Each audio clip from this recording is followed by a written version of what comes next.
meus amigos e minhas amigas, bem-vindos ao canal do Instituto de Economia da UFRJ. Hoje nós vamos começar um novo programa que se chama Conversas sobre o Mundo Contemporâneo. Nesse programa nós vamos fazer semanalmente uma mesa redonda para discutir temas e notícias em pauta que tratam de questões relacionadas à economia contemporânea. Ela trata-se de uma conversa entre colegas do Instituto de Economia da UFRJ, os professores Luiz Carlos Prado, Eduardo Baixa e o Eduardo Costa Pinto, uma conversa ancorada por mim, Ronaldo Bicário, que sou pesquisador do Instituto. Os temas vão ser escolhidos a partir de questões levantadas sobre o mundo contemporâneo, por diversos tipos de autores, né? Desde artigos de jornal até trabalhos acadêmicos. Uma das boas práticas da vida universitária é justamente a troca constante de informações e a conversa qualificada sobre temas de interesse científico, mas também de interesse geral dos cidadãos, né?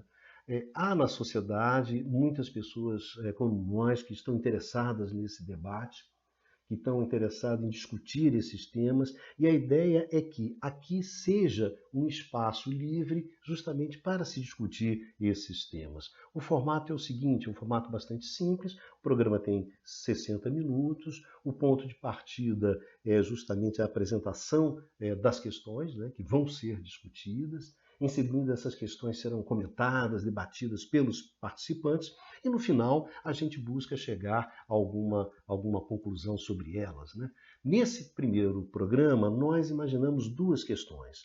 A primeira delas é a seguinte: as economias que reduziram investimentos em bem-estar social e que têm pior distribuição de renda são mais frágeis para enfrentar a pandemia? Essa seria a primeira questão.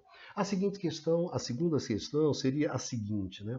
A pandemia atual terá a capacidade de provocar uma mudança no papel do Estado e contribuirá para a redução do individualismo no mundo contemporâneo? Então, essas seriam as duas questões de hoje, né? Então, para começar, vamos começar com o professor Luiz Carlos Prado, colocando exatamente essa questão. As economias que reduziram investimentos em bem-estar social e que têm pior distribuição de renda são mais frágeis para enfrentar a pandemia, Prado? E são duas questões instigantes. Uma delas olhando para trás, até que ponto estruturas pré-existentes estão determinando o maior ou menor sucesso dos países em enfrentar a crise, e outra questão olhando para frente, até que ponto essa pandemia vai alterar alguma coisa dessa realidade. O que nós sabemos até agora? Que, embora a pandemia seja igual, o vírus é o mesmo, afeta todos os seres humanos de maneira similar, as respostas dos países são diferentes. E alguns países têm demonstrado, pelo menos até agora, melhores resultados do que outros países. Bem, fazer história contemporânea é sempre muito difícil, né? Porque nós estamos no meio no meio da tempestade. Então, algumas coisas que parecem verdadeiras agora podem ficar menos verdadeiras um pouco adiante. Mas, até agora, o que está aparecendo é que, se, por um lado, você tem a questão médica, quer dizer, países que têm uma melhor capacidade ou infraestrutura de medicina social e de atendimento à população, consegue melhores resultados em termos de mortalidade. Por outro lado, países que têm capacidade de resposta, de mobilização social, também conseguem resultados melhores naquilo que parece ser a estratégia mais eficiente para enfrentar o vírus, que é o isolamento. Até agora, os países que conseguiram algum resultado, a China, que foi o primeiro país, ela impediu que a pandemia se espalhasse pelo seu conjunto do seu território, ficou muito situado no local de origem. Vários outros países muito menos populosos acabaram tendo mais mortos que que parece que será o resultado final da China. E alguns casos de fracasso são os países europeus também, o caso da Itália, em menor grau, mas também importante o caso da Espanha. Os Estados Unidos agora parece também ser um grande caso, o país mais rico do mundo, de fracasso. Então, à primeira vista, o país mais bem-sucedido no Ocidente foi a Alemanha e na Ásia são os casos mais bem-sucedidos. A Coreia, o Japão e a China estão, de alguma maneira, Singapura também parece obtendo resultados razoáveis. Bom, ainda é cedo para dizer isso, mas um ponto que parece relevante é, efetivamente, a capacidade ou a infraestrutura instalada do país e a capacidade de mobilização. Eu colocaria esses dois elementos como chave para explicar a questão. Eu acho que eu posso aprofundar isso depois, vamos passar adiante aí a discussão, para não ficar muito centrado no que teve o privilégio de ser o primeiro a falar. Bom, passar a palavra para o professor Eduardo Bacha. Bacha, o que você acha dessa nossa primeira questão? Bom, necessariamente, né, países que tinham um estado de bem-estar social melhor estruturado conseguiram dar uma resposta superior quando a crise se instalou, né? Quer dizer, países, por exemplo, que tinham uma quantidade de leitos maior, tá, conseguiram dar uma resposta superior, por exemplo, no caso da Alemanha, né, em termos de número de óbitos, né? Há muitos casos na Alemanha, mas a despeito disso, o número de óbitos é reduzido comparativamente a outros países da Europa. Uma outra dimensão, que o Carlos falou, uma estratégia que funcionou bem em relação à crise, em relação à epidemia, foi, se não me engano, na Coreia, né, onde eles testaram maciçamente a população. Essa realmente é, em princípio, a melhor forma, a melhor estratégia, porque se nós pensarmos bem, quando começou-se a falar sobre o vírus, a epidemia na China, bom, pessoalmente eu tinha a impressão que era muito provável que ela se transformasse numa pandemia. Porque, enfim, havia se constatado já que as pessoas que não apresentavam, os assintomáticos, né, que não apresentavam sintomas, eles passavam adiante a doença. Então, era muito fácil que pessoas assintomáticas estivessem transmitindo o vírus, inclusive viajando para outros países, transmitindo o vírus sem que isso fosse percebido. Então, quer dizer, testar a população para constatar quem que está contaminado ou não e separar essas pessoas, impedir que elas transitassem, né, fazendo com que o vírus se propagasse, foi uma estratégia importante. Na verdade, é um caminho para o futuro do ponto de vista da erradicação dessa epidemia. Colocar só mais alguns elementos adicionais sobre a distribuição de renda. Certamente a distribuição de renda tem um peso importante.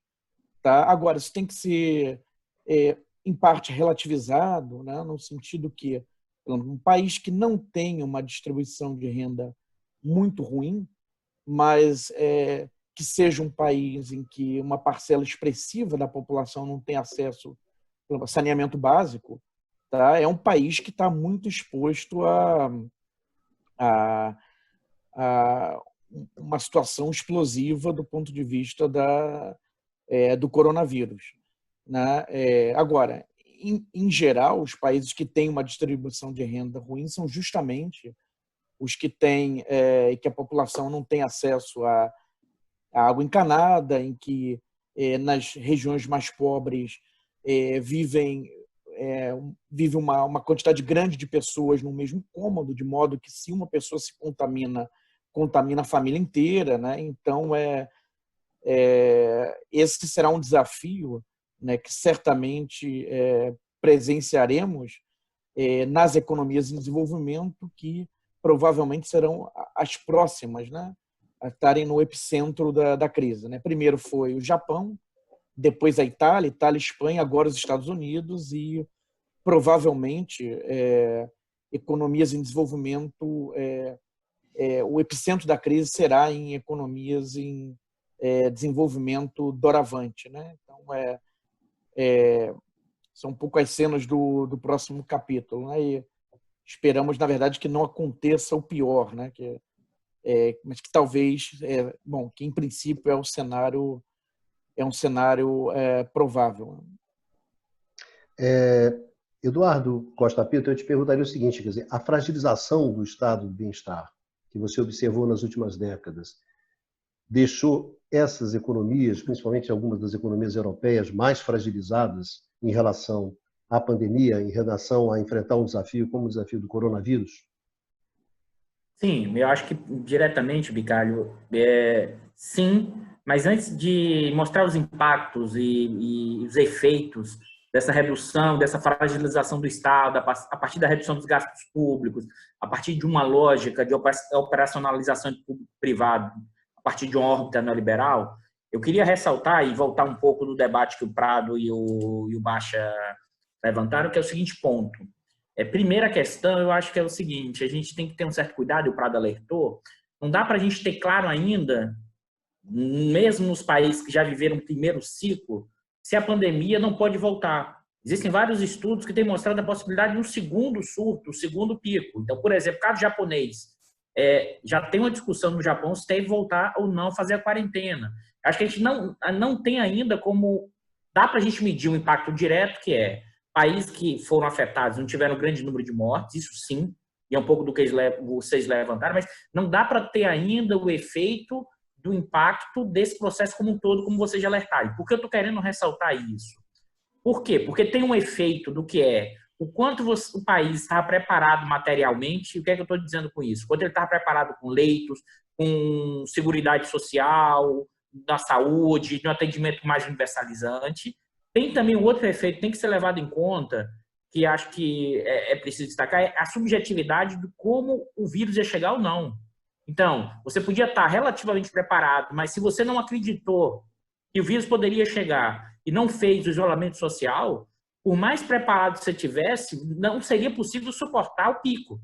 Acho que esses são pontos importantes para ressaltar antes da gente entrar na discussão da questão do preparo. Porque, por exemplo, se um determinado governante, que no caso brasileiro isso é evidente, não acredita que vai chegar na proporção e não apoia o isolamento, e isso aconteceu, por exemplo, a Espanha liberou uma manifestação quando já tinha sido realizada quarentena. E isso gerou uma disseminação muito grande, mesmo se você estivesse muito preparado, era impossível você controlar o pico. Então, acho que tem o que é uma discussão do que é materialmente já estabelecido, e é evidente, concordando com vocês, materialmente, a redução dos investimentos públicos, a desconfiguração do estado do bem-estar social, que, claro, na Alemanha acontece também, mas num grau menor do que em outros países, mas também acontece do que era anteriormente. Então, você vai reduzindo a questão do acesso universalizante à saúde pública, alguns têm ou não serviço universalizante, o caso inglês é um caso clássico disso que tem, ou o norte-americano é o que não tem, que mostra a dificuldade enorme desses efeitos, mas junto com isso tem essa dimensão, vamos dizer assim, subjetiva, que é associada ao quanto você se preparou antes. Então, assim, é evidente que afeta, é evidente que se você está mais preparado, tem a ver com o quê? Com mais seguridade social, com mais leitos e, em certa medida, é sair de uma ótica privatista de que todos os serviços públicos de saúde, básicos de saúde e educação podem ser supridos pelo mercado. E, necessariamente, você não, se é suprido pelo mercado, você não vai deixar a capacidade de leitos ociosos. Né? Dentro dessa lógica, que é uma lógica neoliberal que permeia as decisões, mesmo hoje dos governos mais preocupados com a questão do Estado, mas é uma lógica que opera e isso, inclusive, afeta subjetivamente as decisões. Então, assim, eu acho que esse é um ponto que o Prado e o e o Baixa levantaram nessa discussão, e que o Bicalho aí acrescentou uma outra questão, que é a discussão estatal. Ou seja, como você vai sair desse processo? Né? Como a questão estatal, da relação entre o público e o privado, e aí eu queria ressaltar esse ponto, que é uma ordem neoliberal, né? E que necessariamente qualifica o público como equivocado ou incorreto ou capturado, necessariamente você associa a ideia do privado como melhor. Então, você vai colocando o mercado como plano central para as alocações econômicas eficientes, quer seja na questão da saúde, educação, saneamento básico, serviços de seguridade, serviços da questão da saúde, e que necessariamente isso que acontece em graus diferentes em cada país, né, afeta, sim, quando a pandemia chega, afeta, sim, o número de mortes, e isso, juntando com essa questão subjetiva das decisões ex ante, acho que é um elemento para a gente compreender, porque necessariamente uma infraestrutura maior garante o número de mortes menor. Mas, junto com isso, tinha que estar associado a uma decisão anterior, que é: temos que parar a economia, sim. E esse é um debate enorme, porque parte das elites globais, produtivas, financeiras, não queriam parar esse processo porque significava reduzir a lucratividade. Sim, é uma discussão que passa do que está acontecendo no Brasil e no mundo, e que alguns avançaram mais e outros menos. Mas eu especificamente nem avancei na sua resposta, Bicalho, mas eu fico no próximo bloco voltar a essa discussão sobre a questão estatal.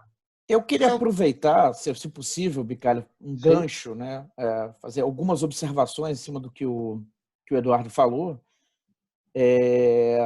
sobre ele falou da manifestação.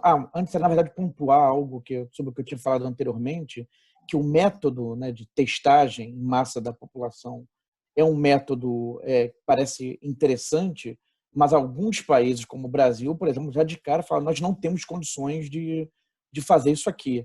Quem não tem condições de fazer isso tem que partir para o isolamento social. É a estratégia que se coloca, né? Tentar se preparar, mas tem que partir para o isolamento social, é a recomendação da OMS, inclusive.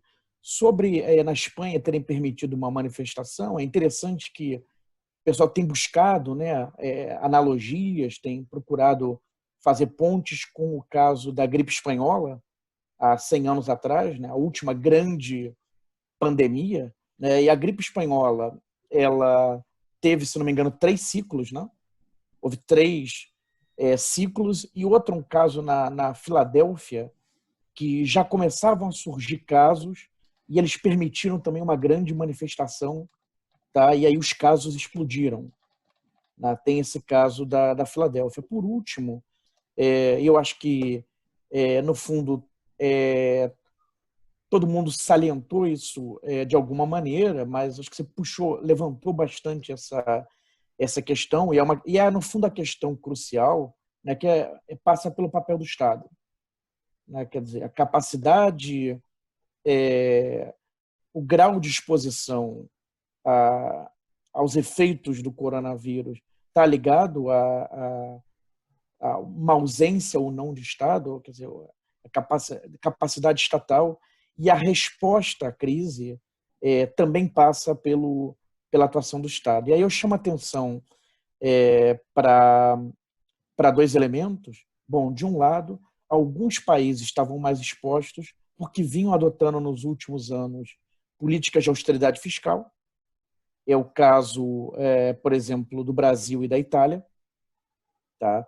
E outro elemento que você chamou a atenção, da eficiência, né, de fato, né, dentro de uma lógica que vem prevalecendo nas últimas décadas, né, é uma ideia de trabalhar com estoques mínimos. Né, trabalhar com estoques mínimos dentro de uma ideia de eficiência. Então, de fato, seja do ponto de vista de leitos de hospital, de número de hospitais, mas também da estrutura produtiva, né, o que está criando problemas nas cadeias de valor, né, para a produção de alguns insumos e mesmo produtos finais importantes para o combate agora do coronavírus. E dentro dessa ideia de uma atuação maior do Estado, que será necessária de agora em diante, né, pelo menos para fazer frente ao desafio agora do combate ao coronavírus é a volta da política industrial, né? Quer dizer, a necessidade de políticas, o entendimento de que alguns setores são estratégicos, né? Então, que não passa por uma lógica de mercado de custo-benefício, né?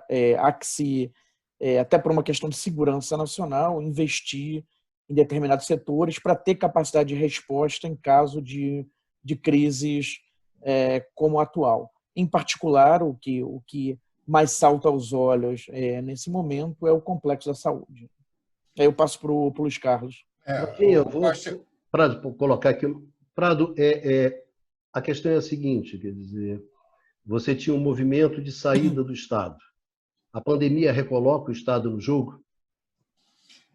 Eu acho que sim, mas deixa eu pegar de um ponto que o Baixa levantou, que nós, como economistas, temos que tomar um pouco de cuidado na discussão dessa pandemia, que tem, por um lado, uma questão essencialmente de natureza médica, que não é a nossa praia. Ou seja, qual é a tecnologia, qual é a melhor política de saúde que deve ser implementada? Isso tem sido muito discutido e, obviamente, é o campo de competência do pessoal da saúde pública. Por outro lado, e isso é o nosso campo, como viabilizar que essas políticas de saúde pública realmente produzam seus efeitos. E, ao contrário, e além disso, avaliar quais são as fragilidades, qual é o papel das políticas econômicas nas fragilidades pré-existentes para o melhor funcionamento desse setor de saúde quando se colocou, quando eles tiveram que assumir, que entrar em campo para resolver esse tipo de situação. E eu acho muito interessante esse debate, está sendo levantado aqui o papel do Estado, que não tem a dúvida que é fundamental, mas tem uma série de questões geopolíticas que nós estamos vendo no Brasil também. Por exemplo, no caso da Inglaterra, na Grã-Bretanha, o governo comprometido com a questão do Brexit, ele queria se diferenciar do continente europeu. Uma das estratégias que foi feita de início na Grã-Bretanha foi tentar fazer uma política diferente do resto do continente, que estava caminhando no isolamento social. Então, você vai ter Inglaterra, Estados Unidos e o Brasil seguindo de início a tentativa de fazer um percurso diferente, que seria pela negação do isolamento social. Isso não era uma decisão médica, na verdade, isso foi uma escolha política que foi feita baseada em vários fatores. Um deles foi o que o Costa Pinto levantou, que eu concordo integralmente, que era uma certa preocupação com a economia, ou seja, algumas vidas humanas são menos relevantes do que uma maior queda no nível de atividade econômica. Tentar, de alguma maneira, equilibrar entre esses dois fatores, que, aliás, a meu ver, é um equívoco, porque se o número de mortes é muito grande, os efeitos sobre a economia são igualmente devastadores. Não existe um trade-off entre economia e um número maior ou menor de mortes. Na verdade, essa crise efetivamente enfrentada, a tragédia será social e econômica, e as duas coisas se retroalimentando. Nesse sentido, aí eu acho que entra realmente a questão do Estado, e eu vou recorrer a um artigo do historiador britânico Adam Tooze, que saiu no Guardian, que é muito interessante, que ele diz o seguinte: o que essa crise colocou é que, afinal de contas, o mais relevante não é a economia, é a sociedade. Em última instância, a economia é um meio através do qual você melhora as condições de vida do conjunto da população. A ideia de que a eficiência econômica é um bem em si é profundamente equivocada. A eficiência econômica só faz algum sentido se o conjunto da população ela está melhor, se há uma redução da mortalidade infantil, se é uma melhoria do bem-estar para o conjunto da população. Não, ela não tem o menor significado se você diz que uma economia é mais eficiente, que aumenta o número de milionários. Isto é uma mudança importante. Você trouxe de novo a questão do sentido da política econômica, para que serve toda essa tecnologia que nós somos treinados a gerir e a desenvolver para a sociedade, para as sociedades contemporâneas. Qual é o desdobramento que vocês acham dessa discussão que nós estamos colocando aqui sobre a questão relativa à segunda pergunta, né? Se essa pandemia atual ela tem a capacidade de provocar uma mudança no papel do Estado, vai contribuir para a redução do individualismo no mundo contemporâneo? Eu começaria com o Eduardo. Dudu Costa Pinto, se você poderia... Eu posso, sim. Começar. Acho que tem um certo otimismo exagerado no que isso poderia provocar. É evidente que nesse momento de crise de pandemia você tem uma intervenção do Estado com mais planejamento governamental, com mais coordenação, que seja na área da saúde, dos sistemas de saúde, mas também na discussão da economia. Transferências de renda, políticas ativas creditícias de todos os bancos centrais do mundo, política fiscal, garantindo emprego e renda no meio do isolamento social, que é um elemento fundamental. Isso tem sido visto por alguns como um novo momento de que o Estado vai assumir um novo papel nessa trajetória daqui para frente, assim como um certo cooperativismo nesse momento de isolamento poderia estar gerando uma nova forma de sociabilidade. Nesse momento, claro que a gente nunca tem muito claro que a gente está no olho do furacão ainda. Nesse momento, eu sou muito cético sobre essa visão. Por quê?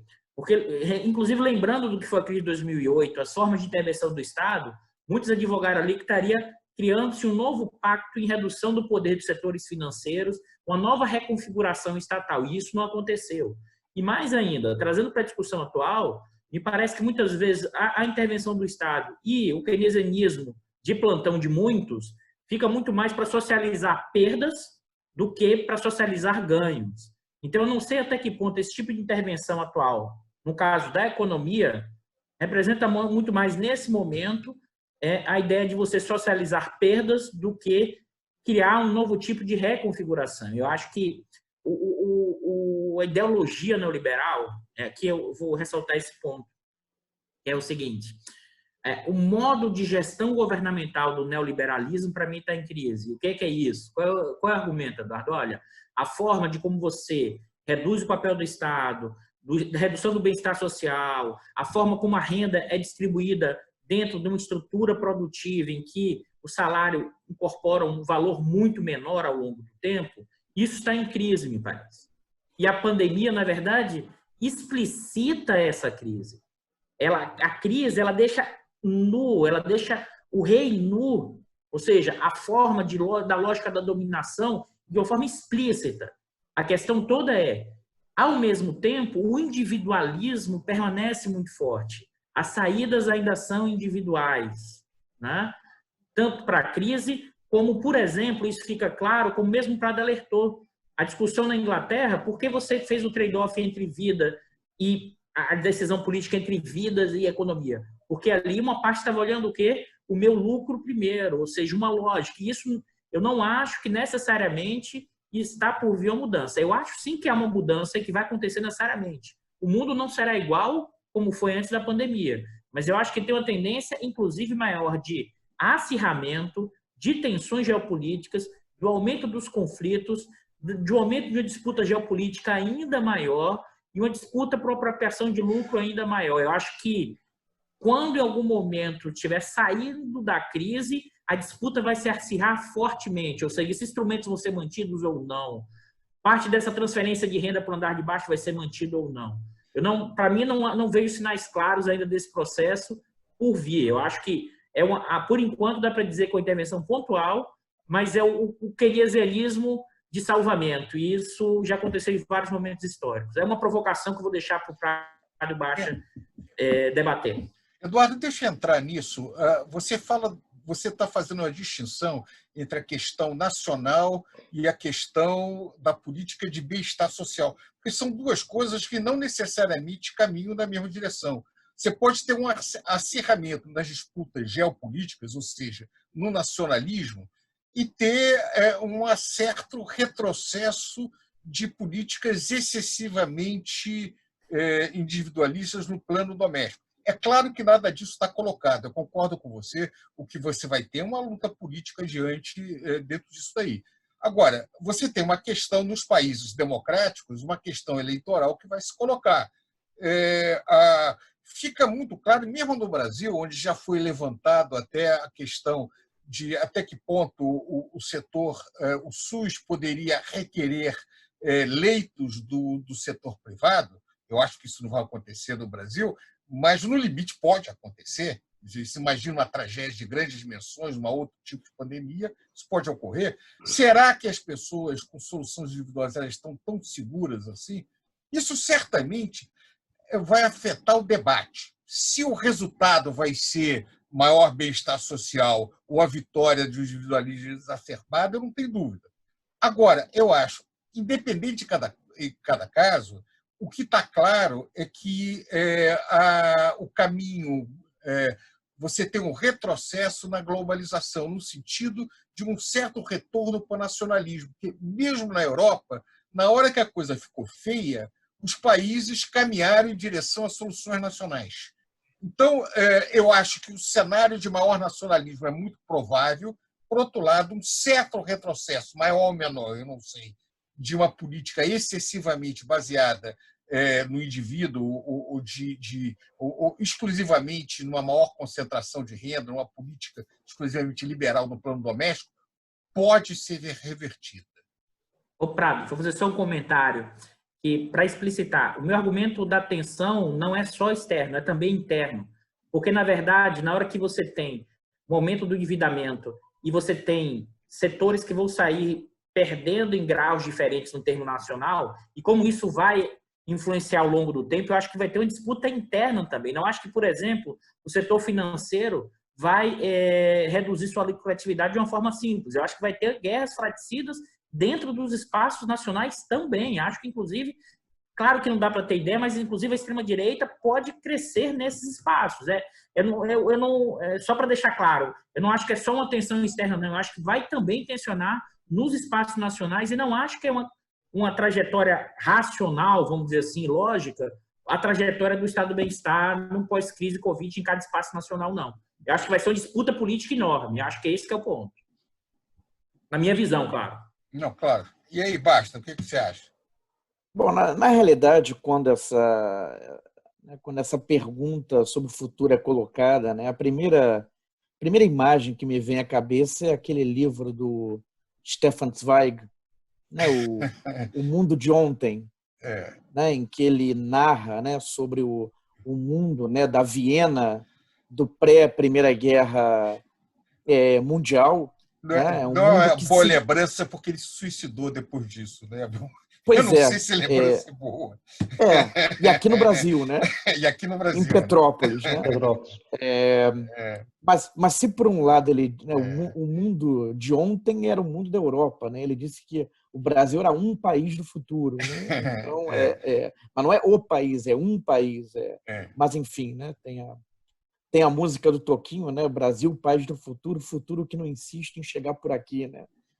Mas referências culturais à parte, né? Quer dizer, ele fala de um mundo que ruiu, né? Um mundo do pré-Primeira Guerra Mundial, em particular para um vienense, né? Quer dizer, o Império Austro-Húngaro se esfacelou e depois o que vem em seguida é crise econômica, hiperinflação e o Anschluss, né? Quer dizer, a Áustria se junta à Alemanha nazista, né? E depois Segunda Guerra Mundial. Então mas enfim, agora essa é uma lembrança, né? Eu não sei, realmente é cedo para especular, né? Se a gente se experimentaremos, né, uma mudança de dimensões superlativas, né, com essa crise, do ponto de vista de que o mundo que ficou para trás é muito diferente do que emergirá quando a pandemia passar. Eu acho que, no fundo, tudo depende da extensão da pandemia, né? A extensão, seja do ponto de vista temporal, né, do tempo que vai levar para as coisas se normalizarem, né, do ponto de vista, pelo menos, da atividade econômica, e também digamos, do grau de destruição, né, dos danos, de perdas de vidas humanas ao final do processo, porque alguns especialistas, né, apontam que possivelmente a gente vai levar 2 anos, né, entrando em isolamento, saindo de isolamento. É claro que esse é um cenário mais catastrofista, né, e até, inclusive, aproveitar a deixa em cima do que o Luiz Carlos falou, né, a gente especulou um pouquinho sobre questões médicas, mas é claro que não é o nosso, né, não é a nossa especialidade, né, que está reproduzindo um pouco que os principais especialistas internacionais têm colocado, né. Nossas questões são, nossa especialidade está nas questões econômicas. Então, na realidade, é cedo para falar, porque vai depender disso, né? Se de fato ocorrer esse cenário mais extremo, em 2 anos, entra em isolamento, sai de isolamento, entra em isolamento, com desemprego muito alto, empresas quebrando, necessidade de uma entrada ainda mais maciça do Estado, tá? E assumindo determinados setores e funções, possivelmente há um espaço para mudanças mais radicais, né, para o mundo do pós-Covid. Tá? Acho que uma outra dimensão nesse sentido, também do ponto de vista de vidas humanas, o quanto, na verdade, que isso vai afetar, digamos, as classes mais altas, né? Os mais ricos, enfim, classe média alta nos diferentes países. Porque é verdade que estamos todos no mesmo barco, no sentido que todos somos passíveis de contrair o coronavírus e podemos transmitir o coronavírus, né? E de fato, se houver pessoas contaminadas, sejam, digamos, os moradores de rua, né? Mesmo os mais ricos estão sujeitos a contrair o coronavírus. Agora, nos Estados Unidos, os primeiros dados indicam que quem tem sofrido mais com a pandemia são os negros e os latinos. Ou seja, nós não estamos todos no mesmo barco, né? Exatamente. Estamos por um lado. Mas esse barco tem primeira classe e segunda classe. Exatamente. O barco é o mesmo, mas na com verdade, classe social diferente.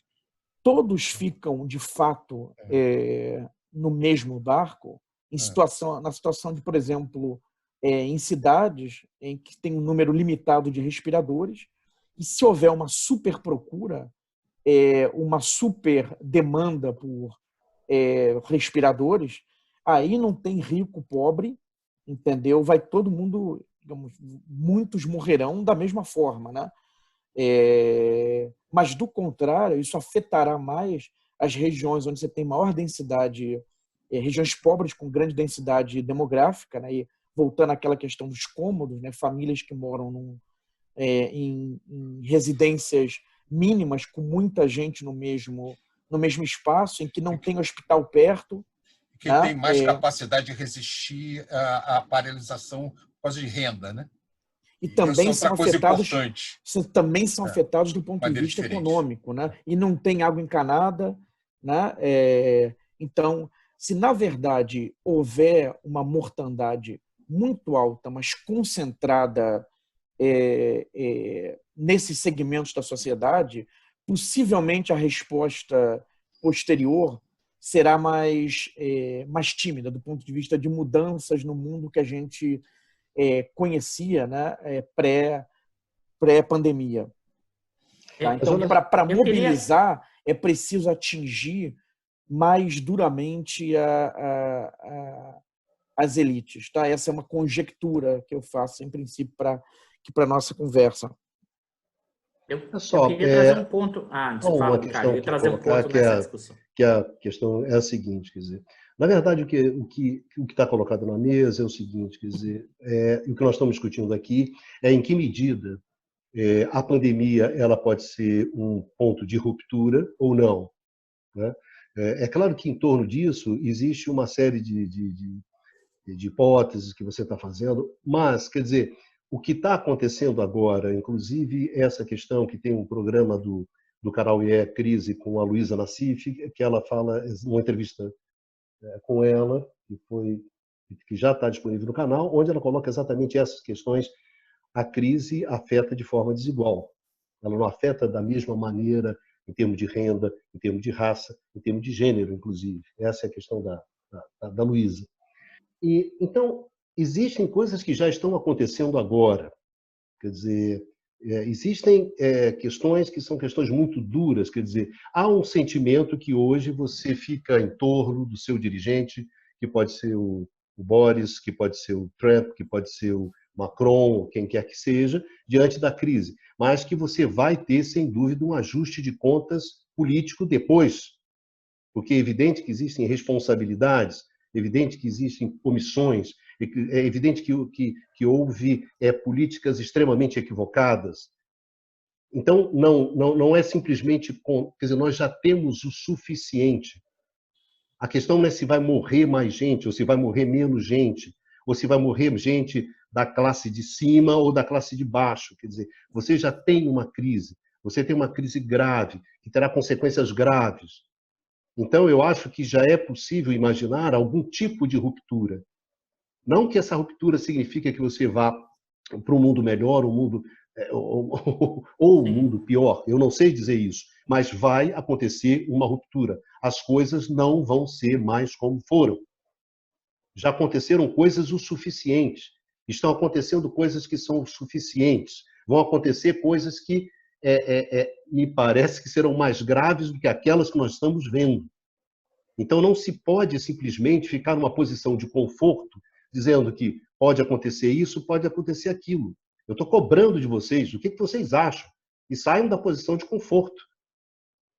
É isso que é. Esse programa é para sair da posição de conforto. Isso não é para ficar. Vamos lá. Deixa eu começar aqui. Se eu quiser conforto, eu fico vendo a Globo News. Eu não quero isso. Vamos lá. Eu acho que o Bicalho trouxe um ponto e eu vou responder.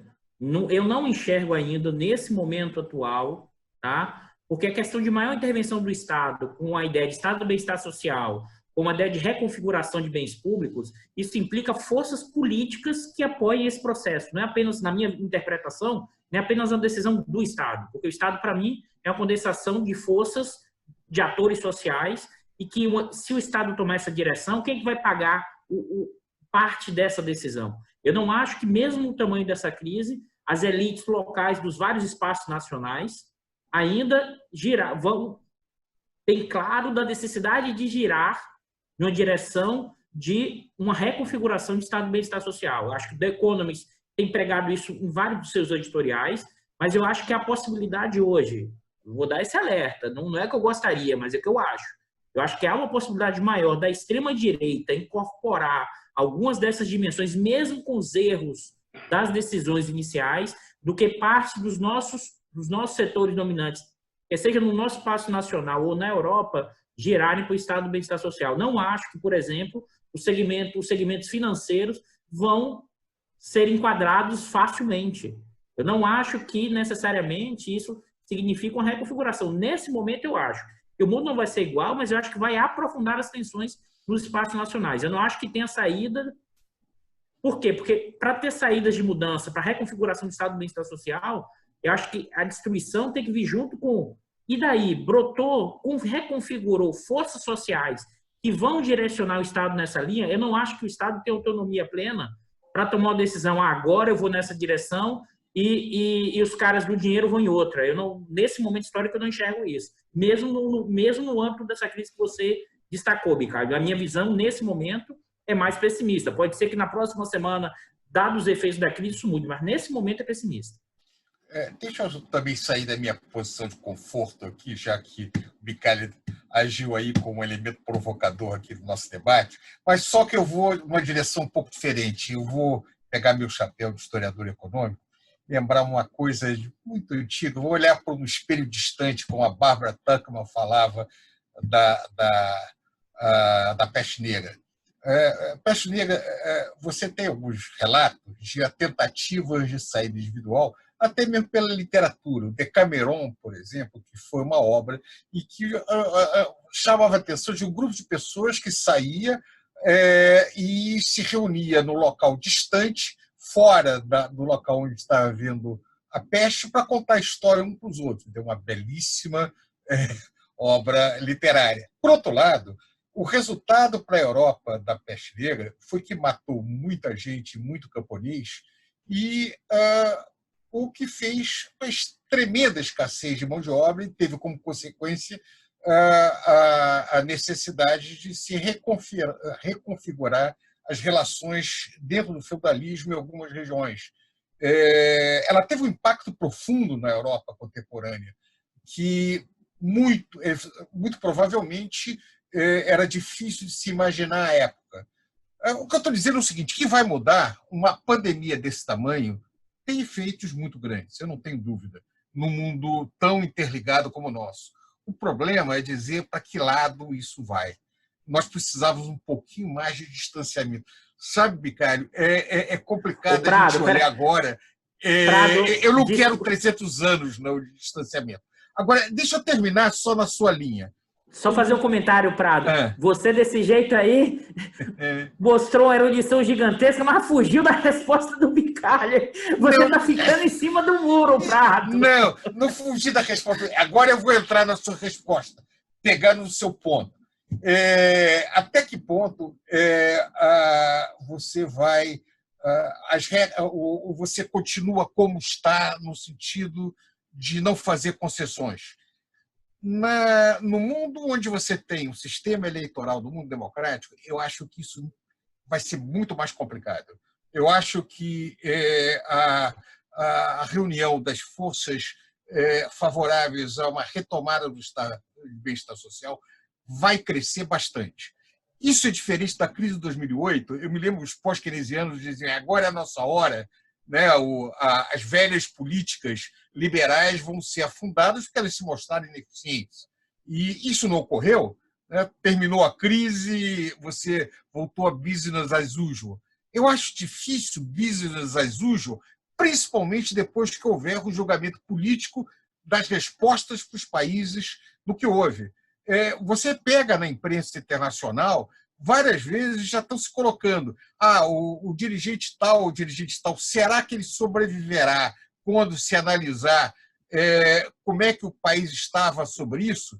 Como é que a França vai responder à redução do número de leitos na UTI? Há pouco tempo, inclusive, se levantou uma discussão onde um funcionário civil francês falava que ele tinha orientação para, quando acabar a pandemia, continuar a política de redução de custos da saúde francesa.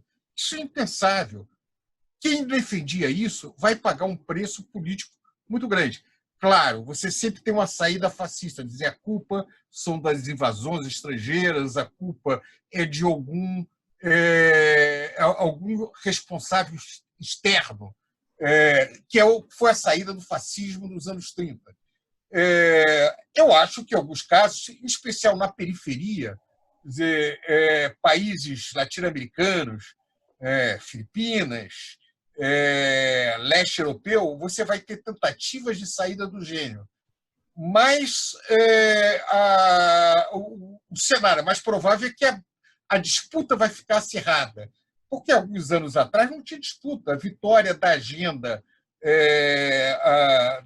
dos neoliberalismos, eu sempre falo do neoliberalismo, que existe políticas neoliberais muito diferentes, de diversos tipos, era avassaladora.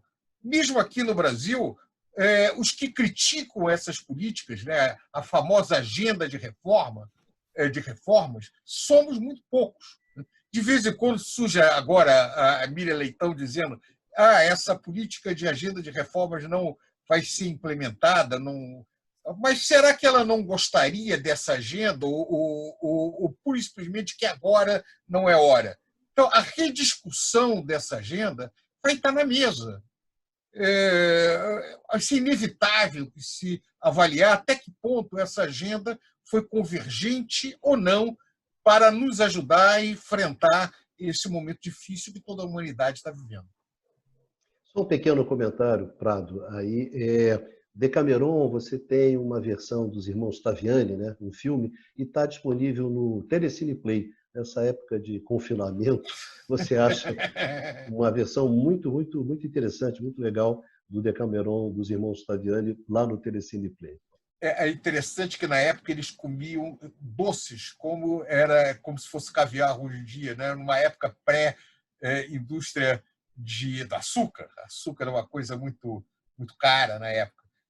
O que muda é que, obviamente, o que é escasso e o que é abundante muda no mundo atual, mas certamente tem algumas pessoas que sonhariam ir para alguma ilha distante e estar fora da situação atual. Só que hoje é bem mais difícil, né? Apesar de nem todo mundo estar na mesma classe social, no mesmo barco, como falou bem E antes do Baixa falar, eu vou fazer só uma provocação, Prado.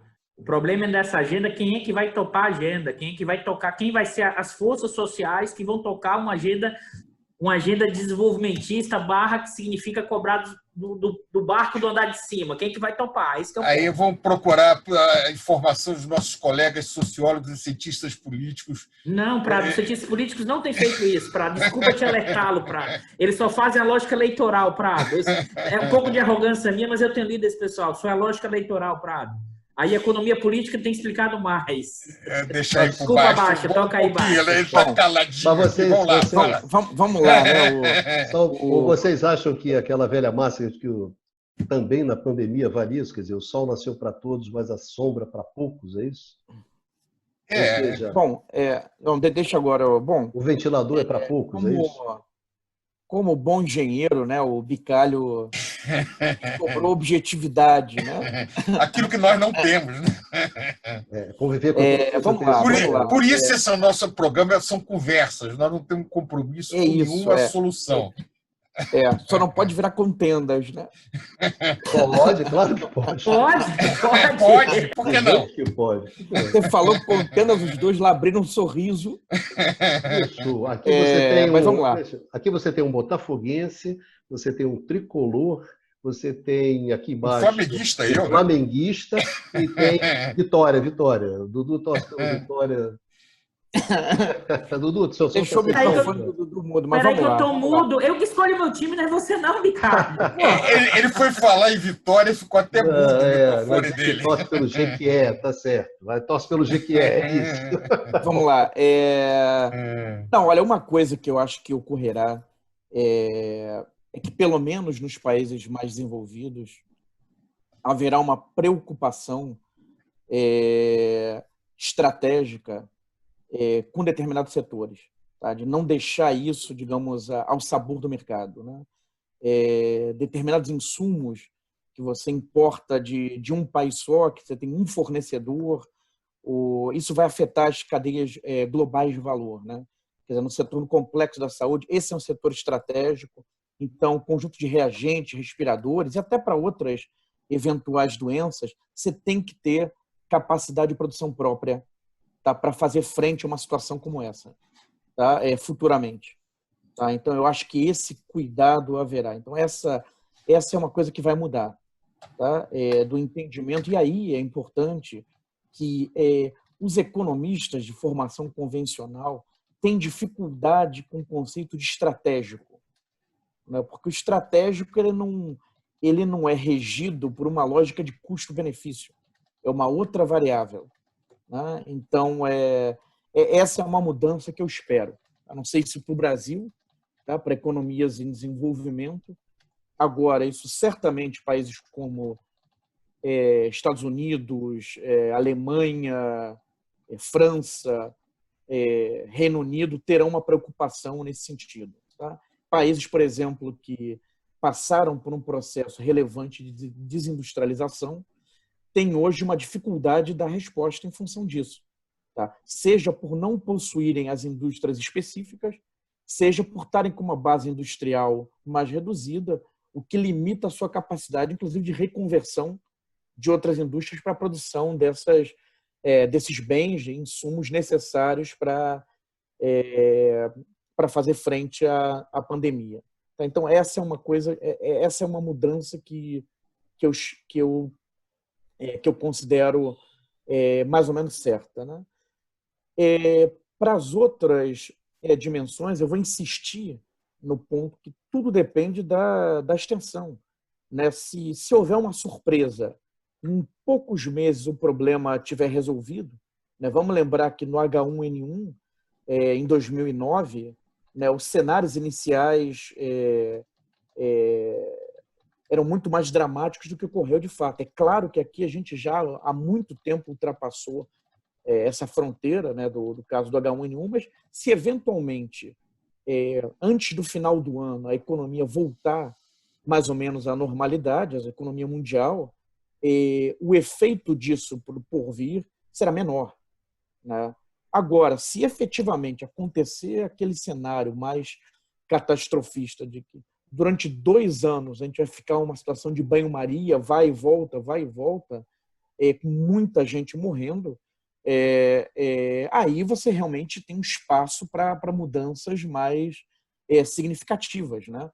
E, de novo, se nós virmos no Brasil, né, todo ano morrem milhares de pessoas nas periferias por doenças, por bala perdida, por uma série de elementos que estão ligados à ausência de uma atuação do Estado, um abandono do Estado nessas regiões por pobreza, miséria, etc. E nem por isso sensibiliza, sejam autoridades, sejam elites, para respostas que sejam mais solidárias, enfim, de buscar soluções mais efetivas para essas regiões. Então, para ter alguma coisa, acho que mais duradoura, mais relevante, aí no que toca mais a nossa realidade numa economia como o Brasil, será preciso, né, lamentavelmente, que a crise seja de grandes proporções e atinja também os mais ricos. Aí sim você poderia ter, dentro daquilo que o Dudu falou, né, forças que se movam no sentido, não, realmente precisa mudar. Tá? Precisa mudar, tá, como estava não dá. Tá? Então, acho que alguma coisa no sentido de uma maior atuação do Estado, do ponto de vista de um estado de bem-estar social, sim, o quanto é que não dá para saber. Para ter alguma coisa mais radical, será preciso também que a crise atinja proporções radicais, né? Acho que conduziria um pouco por aí. Vamos passar a bola para continuar a conversa. Bom, agora, já encaminhando aqui o final do programa, eu vou pedir o seguinte para vocês, que cada um de vocês aí, num tempo curto, sejam objetivos, como a gente exige dos nossos alunos, cada um encerrar, fazer as suas conclusões finais. Começar com o Dudu. Vai, Dudu. Isso. Show aí que eu vou fazer a provocação para depois eles responderem. Tem Vai arrumar confusão no final do jogo. Vou no final do jogo, é fogo. Certo. Eu acho que, assim, novamente, eu quero reforçar. O dado que você mostrou, Baixa, morre por assassinato no Brasil, 60 mil pessoas morreu ano passado.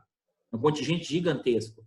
Eu acho que a coisa do efeito da crise das mortes afeta, mas eu acho que o efeito maior da mudança tem a ver com o seguinte, olha, como os setores dominantes, as frações de classe, vão ser afetados ou não no seu processo de acumulação. Toda a discussão que Prado, inclusive, levantou na Inglaterra tinha a ver com o quê? A acumulação vai parar ou não do capitalismo inglês? Se vai parar, a gente continua andando. E nesse sentido, é que eu falo das forças políticas e sociais. Se parte dessas forças políticas que influenciam fortemente o Estado perceberem que elas vão perder o jogo, qual é a outra força do outro lado que vai empurrar o Estado nessa direção? Novamente, eu quero ressaltar aqui, na minha interpretação, o Estado é um locus de disputa em que as frações do andar de baixo, do andar de cima, é evidente, né, que no andar de cima com a capacidade maior de influenciar. Então, assim, é evidente que eu acho que vai ter uma mudança e vai ter uma disputa pré-saída da crise que é enorme para qual trajetória seguir. Todos viraram keynesiano. Por que será que o mundo virou keynesiano? Por que será, se você perguntar? Todo virou keynesiano por quê? Porque tem perdas econômicas enormes, tem perdas no processo de acumulação e o Estado vai entrar para salvar o pessoal. É evidente. Por isso todo mundo virou keynesiano, desde criancinha.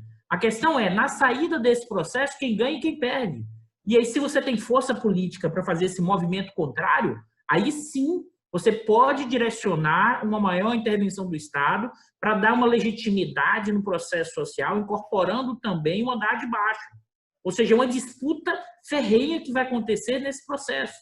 Porque eu acho que, assim, a crise, a minha preocupação é não deixar a ideia da crise, da solução autogerada. Assim, a crise é tão grande e aí daí surge uma trajetória nova.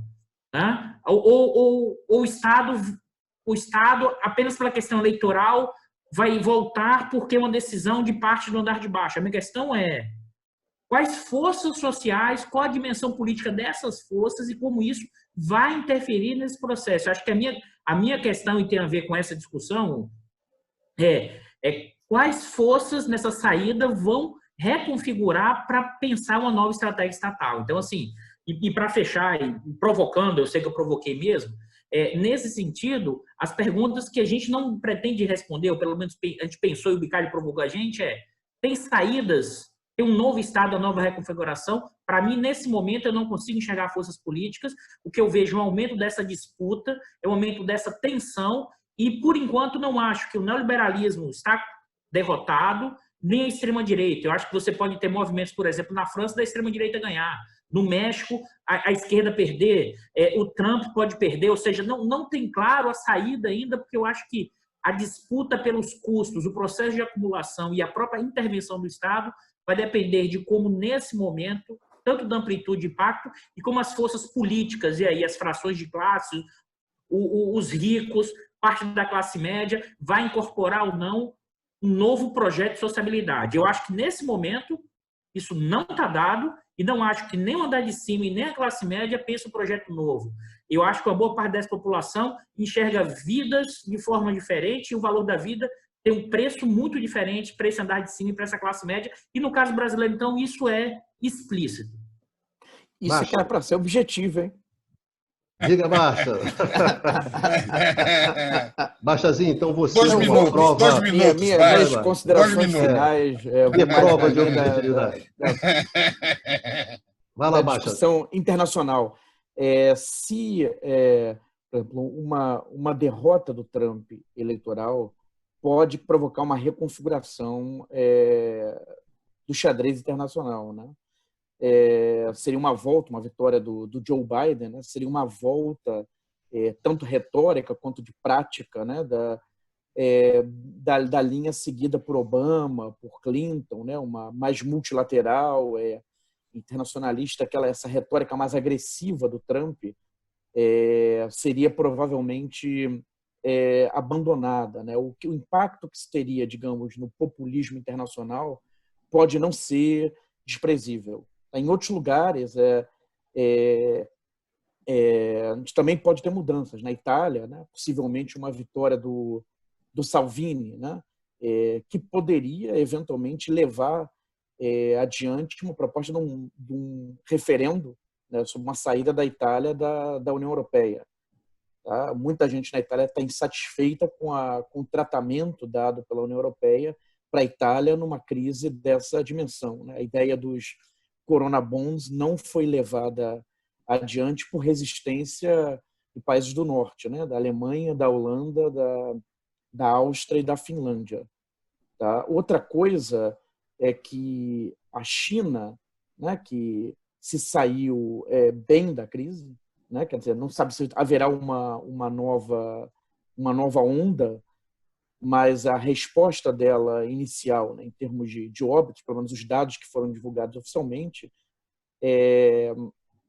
saiu melhor do que os países ocidentais estão saindo e tem procurado mostrar, né, que o seu modelo, né, que não é comunismo, né, mas também não é o capitalismo ocidental, né, um caso particular que você tem um Estado, um partido que se confunde com o Estado, em que você tem controle social, mas mostrar digamos, a superioridade do seu modelo sobre o modelo do capitalismo ocidental. Então, pode ser que, bom, a gente vive hoje, acho que dá para falar que num mundo multipolar, que pode estar caminhando para uma nova bipolaridade, né, dos Estados Unidos e a China, e que não não é uma dicotomia, como era no tempo União Soviética, Estados Unidos, em termos de modelos, mas que, em alguma medida, são modelos alternativos. E nessa disputa entre modelos, pode ser que, tal como aconteceu no pós-guerra, haja um espaço, né, maior para pactuações no sentido de uma resposta na direção da social-democracia, como aconteceu na Europa ocidental, né? Diante por exemplo, inclusive da ameaça da extrema-direita nacionalista em vários países da Europa Ocidental, mas não apenas, né? Então, essa é uma possibilidade, né, que eu apontaria, né, como desdobramento mais no plano internacional, desse contexto atual. Prado, você que começou, vou pedir para você encerrar. Você que é o nosso último refúgio da racionalidade. Nosso decano. O nosso decano. Mas lembra, Prado, que o mundo não tem sido tão racional assim, Prado. Eu vou nosso síndico. Eu vou terminar, em vez de aceitar todas essas provocações, como nós terminamos as nossas conversas nos corredores do Instituto. Eu acho que nós vamos continuar essa conversa, discutindo provavelmente uma sugestão, a gente falar no próximo programa sobre o futuro da Europa. Eu acho que o futuro da Europa reúne várias dessas questões trazidas nesse debate que nós estamos fazendo aqui. Para terminar, apenas dizendo que foi muito interessante esse debate, porque ele teve muito dos elementos que surgem das nossas conversas informais. Se, por um lado, ele foi muito aberto, por outro lado, ele tocou em muitos assuntos que são interessantes. Espero que essa conversa aberta, né, foi um pouco o sentido de como nós imaginamos esse programa, seja útil, seja tão agradável para outras pessoas, eu acho, como é agradável para nós. Eu acho que dificilmente o será, mas pelo menos tem um certo número de pessoas que possam se divertir como nós nos divertimos discutindo essas questões todas. E eu fiquei muito satisfeito com essa experiência. Eu acho que nós temos que tocar adiante e controlar o nosso tempo, né? Todos nós temos muita vontade de falar com acadêmicos, nós não somos muito concisos, apesar da direção firme do Bicalho, e seguir adiante. Eu acho. No IE, nós terminamos as conversas Baixa, no cafezinho, seja então objetivo. fazer uma saudação, né, um cafezinho, né, para as pessoas. E fiquem em casa, né? Fiquem em casa, isolamento social, assistindo o vídeo do canal IE, né? E lave as mãos. E lave as mãos. Eu acho o que é importante aos nossos amigos e às nossas amigas, né, que nos acompanharam até aqui, então puderam ver a proposta básica desse programa, que na verdade é uma conversa, né? Uma conversa sobre os temas que estão hoje colocados na mesa, né? Num momento muito difícil, tanto para o mundo e também para o país, né? Então a intenção da gente é ter essa conversa que nós convidamos vocês, nossos amigos e nossas amigas, para acompanhar uma vez por semana.